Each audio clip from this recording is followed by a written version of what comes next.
If you are an international nurse planning to move to Malta to start working as a nurse, one of the biggest questions you probably be asking yourself is, how much do I actually need before I move to Malta?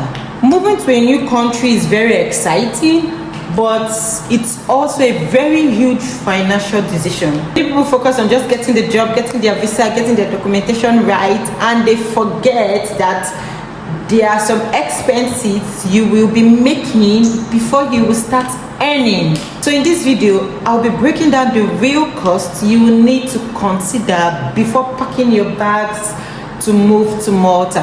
Let me set this disclaimer. This is based on my own personal experience.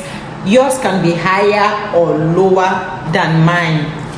Good afternoon, guys, and welcome back to my channel. In case you are new here, my name is Jennifer. I am a registered nurse and I share my journey as an international nurse that is currently living and working in Malta.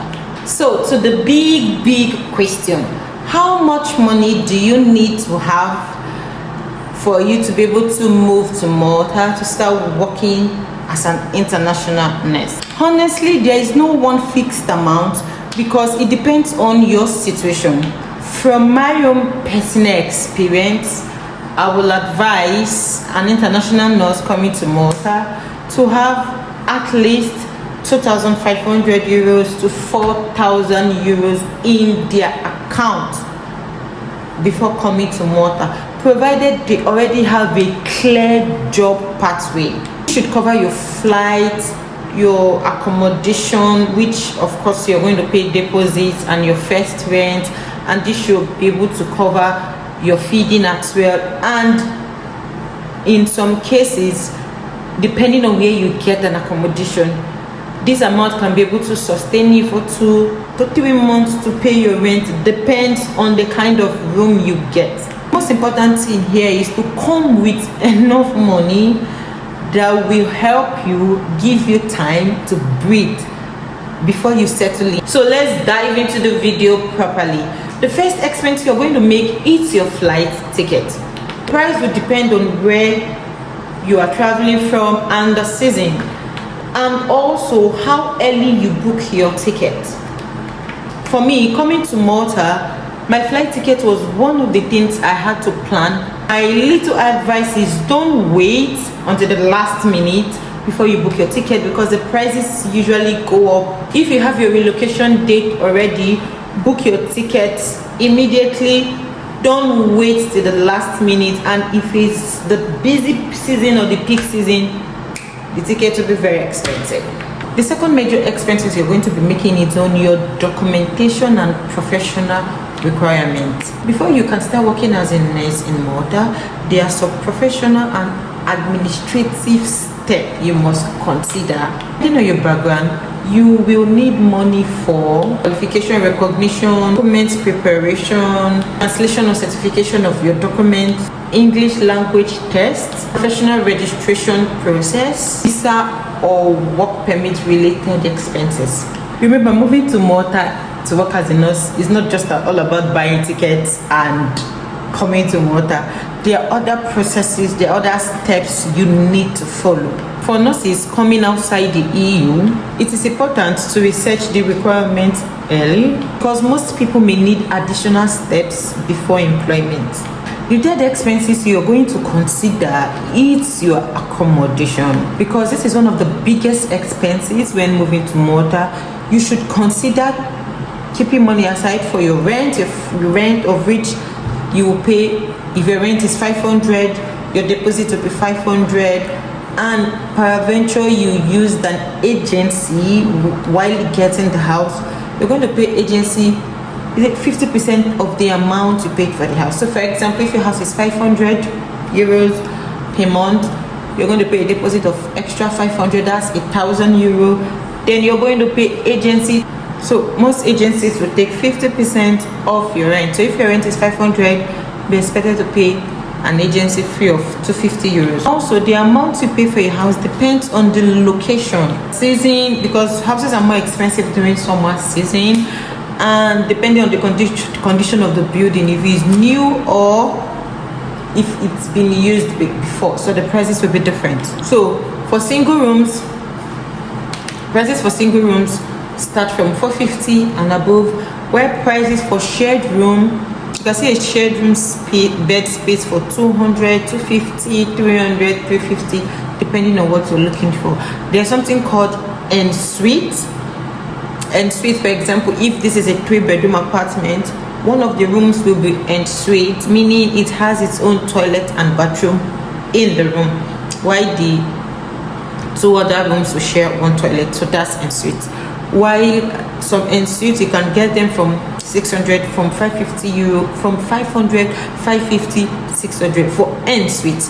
Then if you need your privacy, you can get a self-contained, they call it, what is it called again, a studio apartment. You can get it from 700 euro and above, while for 1 bedroom you can get that from 900 euros and above.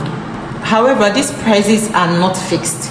Areas that are central and are close to famous places or that are close to the city will be more expensive. My advice is to research about your accommodation, moving, and also budget for your first deposit and your first rent. Also keep a budget for your second and third rent, if possible up to the 4th rent, because you never can tell how long it will take before you start working, right? So let's talk about your cost of living before you earn your first salary, because definitely you're going to start spending some money before you earn a salary. So even if you have a job offer and you come to Malta, you still need to buy your groceries, you still need to buy your bus card, of which I like the fact that transportation in Malta is free, but you just have to make a first deposit, make a first payment of 28 euros for your bus card, and when your bus card comes, you travel for free.